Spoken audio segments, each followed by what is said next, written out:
told you this, but my first impression of you is the guy who has never been in public transportation. I remember thinking to myself, who is this guy that has never been in a bus or a train? Maybe that's why you end up in investment banking, so you will never have to.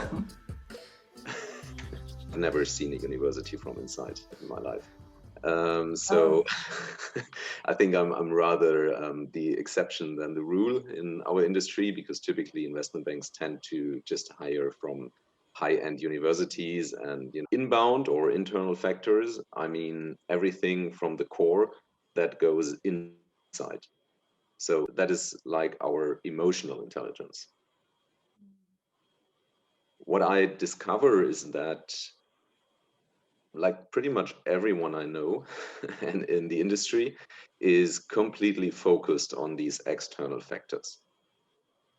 So they try to be, the best in school, best in class, best in university, whatever, try to read more books than you do. And now a lot of people think they are kind of spiritual or do inner work when they use meditation, but just for the reason to be, even better in job. So to concentrate more and to have more abilities here, right?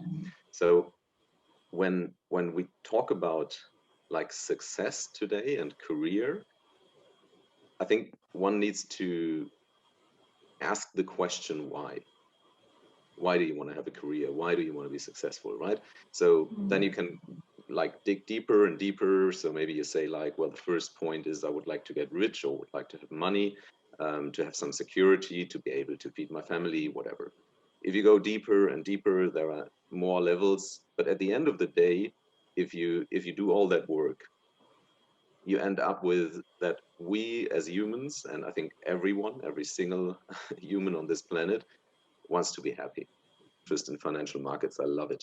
And I started caring about it since I was 14 or 15. I started to read books about financial markets because of the film Wall Street. It kind of fascinated me, and I wanted to know what's going on there, and what traders really do and stuff like that, right? So there needs to be some intrinsic interest. There needs to be education. There needs to be a minimum IQ to be able to onboard this knowledge. So that's the right way. If you want to pursue happiness and also a career as a kind of a side effect of happiness, because people are attracted to people that are happy with themselves, right? Then you also should train that left wing to make it fly. So the emotional intelligence, to look inside you and find out what's going on inside you. Everyone has different definition of success, and you should have your own, what you consider yourself to be successful, right? And it's different for everyone. And also another thing is finding happiness with what you do, because actually we need to face it, work is one big part of our lives. It's at least 30%, and for some people it's 40, 50. So if you're just miserable with what you do, then you're miserable 50% of your life. It's just, I don't think so much money can make up for it.